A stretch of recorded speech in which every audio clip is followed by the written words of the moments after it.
내가 내게 말하노니 일어나라 라는 제목으로 함께 은혜를 나누는 두 번째 시간입니다. 지난 시간에 우리가 마지막에 동하나 내가 내게 말하노니 일어나라 그렇게 마무리를 지었죠. 어떤 내용인가 기억나시죠? 나인산 과부의 아들을 통해서 죽음과 같은 절망 속에서 우리를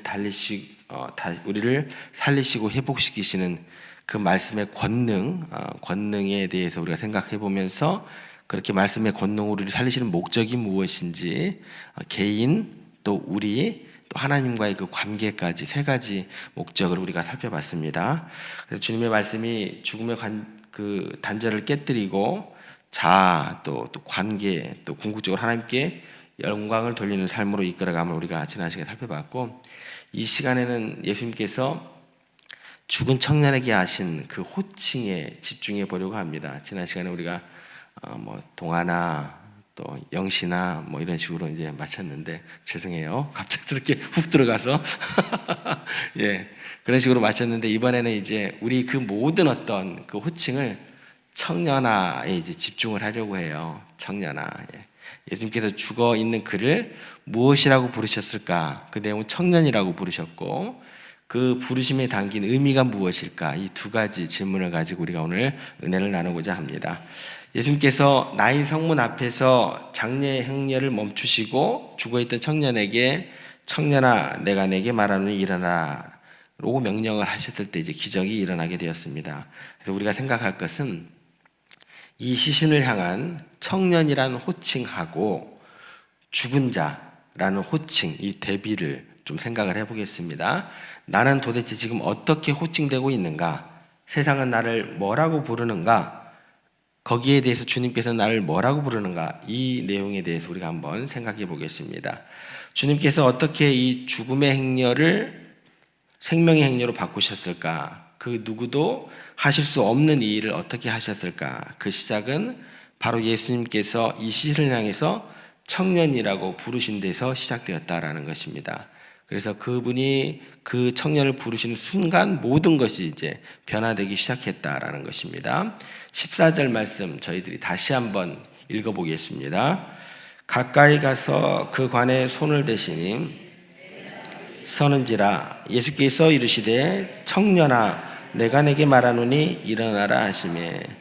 여러분, 청년이라는 말을 들으면 언제든지 마음이 설레지 않으세요? 청년. 설레는 단어인 것 같습니다. 더군다나 지금은 죽은 시신을 향해서 청년아라고 말을 하신다라는 거죠. 그래서 12절 중간에 보면 사람들이 이 시신에 대해서 표현하는 얘기가 나옵니다. 뭐를 메고 나온다라고 하냐면 11절 중간에 죽은 자를 메고 나온다라고 이야기를 합니다. 분명 호흡이 끊어지기 전까지 청년이었어요. 그죠? 청년이었지만 사람들은 그의 나이, 그의 가능성, 그의 이름 대신 그저 죽은 자로 통일해서 부르게 됩니다. 이게 아이건 노인이건 여자건 남자건 죽으면 그 순간 내 과거를 묻지 마세요. 그죠? 모든 것은 아무 의미가 없습니다. 그냥 죽은 자로 통일이 됩니다. 거기에는 희망도 없고 어떤 색깔도 없고 그냥 죽은 자, 시체, 시신 이걸로 끝입니다. 그 누구도 시신을 향해서 청년아, 여자야, 아이야 이렇게 말하지 않습니다. 그냥 죽은 사람은 죽은 자일 뿐이에요. 세상의 시선은요, 죽음 앞에서 철저하게 모든 가능성을 닫아버립니다. 그런데 예수님께서 모든 사람이 죽은 자라고 부르는 이 시체를 향하여 청년아라고 부르십니다. 기가 막힐 일이죠. 그죠?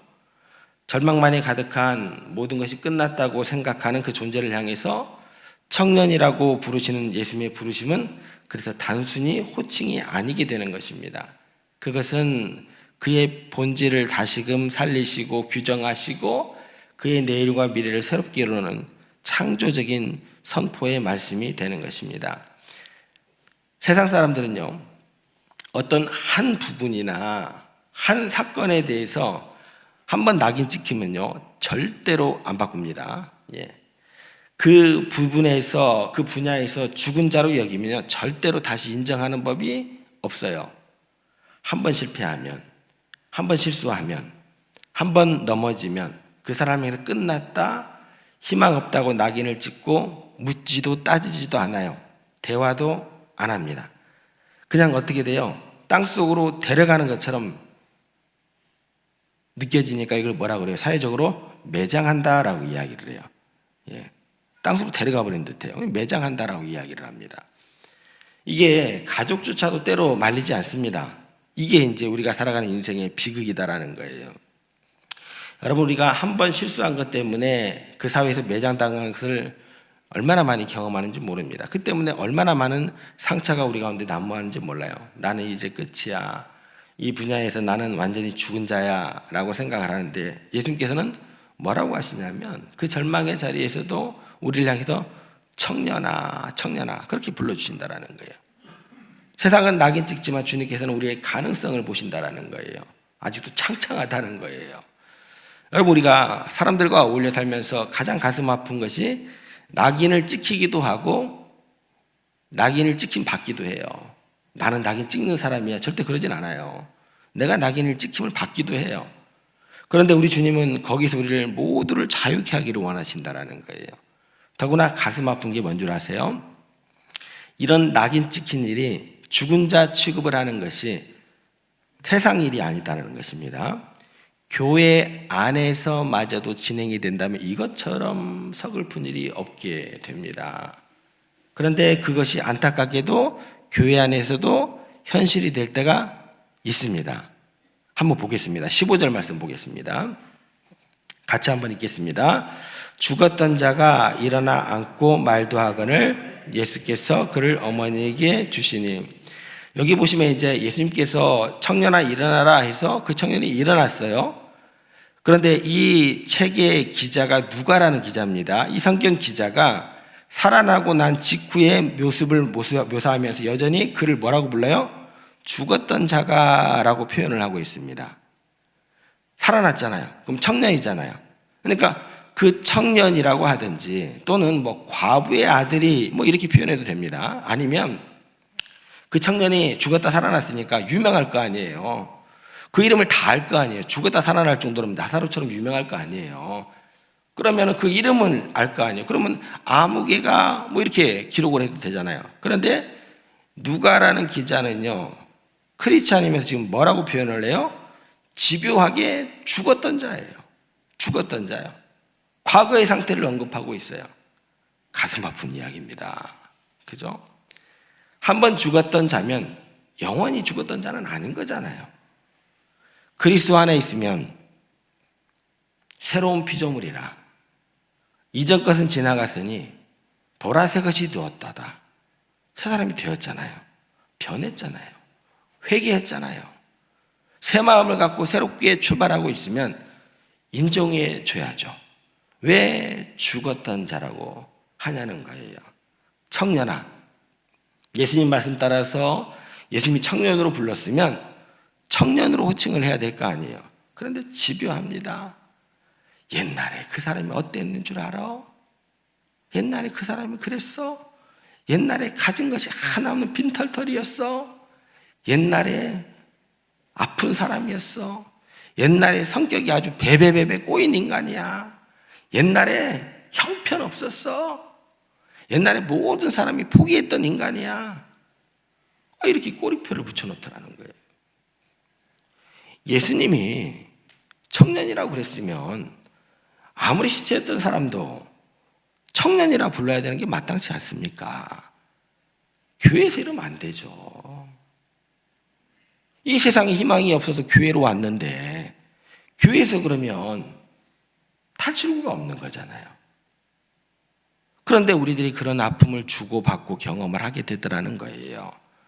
정말 결심하고 새벽 기도도 나오고 내가 말씀 따라서 바르게 살겠다고 노력을 하는데 그 결심을 무너뜨리는 요인이 가장 가까운 사람들, 더구나 교인들이 내 마음을 이해하지 못하고 과거에 죽었던 자로 취급할 때라는 거예요.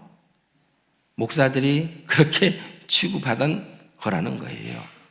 이러면 상처를 받게 된다는 거예요. 그래서 때때로 뭐라고 얘기를 하냐면 차라리 뭐예요? 내가 관 속으로 들어가는 게 낫지. 내가 다시 죽는 게 낫겠다, 야. 예. 이런 생각을 하게 만들더라는 거예요. 그러나 기억하십시오. 설령 그런 환경 가운데 놓여 있다 할지라도, 세상과 목사가 여러분들을 그렇게 낙인 찍는다고 할지라도 우리 주님께서는 결코 여러분에게 눈을 떼지 않으십니다. 여러분, 주님께서는요, 세상 사람들이 나를 뭐라고 규정하든 상관없이, 교회가 나를 어떻게 평가하든 상관없이 다시금 나를 청년이라고 부르신다는 사실을 기억하시기 바랍니다. 주님의 시선은요, 과거에 얽매여 있지 않습니다. 우리의 현재의 연약함에 실망하지 않으십니다. 우리의 본질, 하나님의 형상대로 지음받은 존귀한 존재로서의 우리, 그리고 주님 안에서 회복될 그 미래의 가능성을 바라보고 계신다는 사실을 꼭 기억하시기를 바랍니다. 구약의 갈렙을 생각해 보세요. 85세입니다. 85세의 노인이었지만 남들이 봤을 때 희망이 없고 아무도 그를 주목하지 않았어요. 그냥 옛날 혼자 하나님께서 약속하신 그 약속만 붙들고 있었어요. 그런데 하나님께서 그때 나타나서 뭐라 그래요? 내 종 갈렙은 특별하다. 갈렙을 누가 인정해 줬어요? 모세마저도 인정해 주지 않았어요. 자기하고 쌍벽을 이뤘던, 어쩌면 자기보다 믿음이 좋았던 사람입니다. 갈렙이요. 모세도 인정하지 않았는데 하나님께서 뭐라고요? 내 종 갈렙은 특별하다. 그리고 갈렙이 그 말씀을 듣고 고백합니다. 내가 45년 전이나 지금이나 오히려 더 강건합니다. 하나님의 말씀에 기록된 대로 나는 오히려 지금도 청년처럼 도전할 수 있습니다. 85세 나이에서 청년의 기백으로 믿음의 도전을 선포하면서 새로운 인생을 살아갔던 갈렙입니다. 주님께서 여러분들의 나이, 환경, 과거의 실패와 상관없이 우리 안에 있는 믿음의 가능성을 보시면서 청년이라고 부르는 그 음성을 들으시기를 바랍니다. 그러면 주님께서 왜 시체를 향하여 이렇게 청년이라고 부르셨을까? 그 첫 번째 이유는 그분 자신이 죽음을 이기시고 부활하실 부활의 주님이시기 때문에 그래요. 그분은 죽음의 끝 너머를 보시는 분이다라는 것입니다. 죽음이라는 게 최종적인 상태가 아니고 절망이 영원한 결론이 아님을 아시는 분이기 때문에 죽음 앞에서 모든 것을 포기한 시체를 향해서도 부활의 생명의 관점에서 청년이다 라고 부르실 수 있는 거예요. 내가 내 가능성을 닫아놓는다 할지라도 주님께서 포기하지 않으시면 여러분은 절대 뭐예요? 포기하면 안 돼요. 이게 끝이다고 했는데 그게 끝이 아니고 부활의 순간이다라는 거예요. 내가 죽고 나서 거기에 주님의 말씀의 능력이 돼서 다시 열매 맺고 나무가 자라는 그런 시간이 될 수 있다는 거예요. 그분의 부활은 그분의 말씀에 생명을 불어넣는 절대적인 권능의 근원이기 때문에 청년이다라고 부르신다라는 것입니다. 두 번째는 뭐냐면 예수님은 죽은 자를 살릴 능력과 그를 끝까지 품을 넓은 사랑을 갖고 있기 때문에 그래요. 세상 사람들이요, 우리를 낙인 찍고 꼬리표를 붙이는 이유가 뭔 줄 아세요? 그것은요, 우리를 변화시킬 수 있는 능력이 없어서 그래요. 아니, 우리의 모난 성품과 연약함을 감당할 만한 여력이 안 돼요. 그런데 사랑할 수 있겠어요? 품지도 못하는데 좁은 인품과 제한적인 사랑을 가지고 있는 게 세상이기 때문에요. 낙인 찍을 수밖에 없어요. 그러면 내 마음의 양심의 자유함을 누릴 수밖에 없기 때문에. 그래서 그들은요, 실망하면 미련 없이 돌아섭니다. 변화의 가능성을 보지 못하면 바로 포기하는 게 신상이 좋거든요. 이게 세상 사회 사람들의 방법이에요. 그런데 예수님은 다르십니다. 죽은 자를 살릴 만한 능력이 있으시고, 그래서 시체를 향하여 청년이라고 부르시고 기다리시는 거예요. 과거에 어떠했던, 네가 앞으로 어떤 실수를 할지라도 너를 품고 용서할 수 있는 무한한 사랑의 마음이 있는 분이시기 때문에 뭐라고 불러요? 청년이라고 부르시는 거예요. 그분은 우리의 죄와 허물에도 불구하고 우리를 사랑하시고 변화시킬 능력과 의지를 가지고 그 넓은 사랑의 품을 가지고 계신 분을 꼭 기억하시기 바랍니다. 어머니 생각하면 간단해요. 어머니. 다른 모든 친구들이, 회사의 동료들이 다 나를 나쁜 사람이라고, 안 좋은 사람이라고, 희망이 없는 사람이라고 규정을 하는데 어머니는 어때요? 내 아들, 내 딸 잘 될 거야. 왜 그럴까요? 왜 그런 평가가 다를까요? 사랑할 뿐 아니라 내 자식을 위해서 부족한 내 능력, 내 몸 희생할 준비가 되어 있으니까 다시 변화시킬 수 있다는 믿음이 있어서 그래요. 잘 될 거라는 기대가 그때 가운데 주어지는 것입니다. 근데 세상할 사람은요, 절대 나를 위해서 희생할 생각이 없거든요.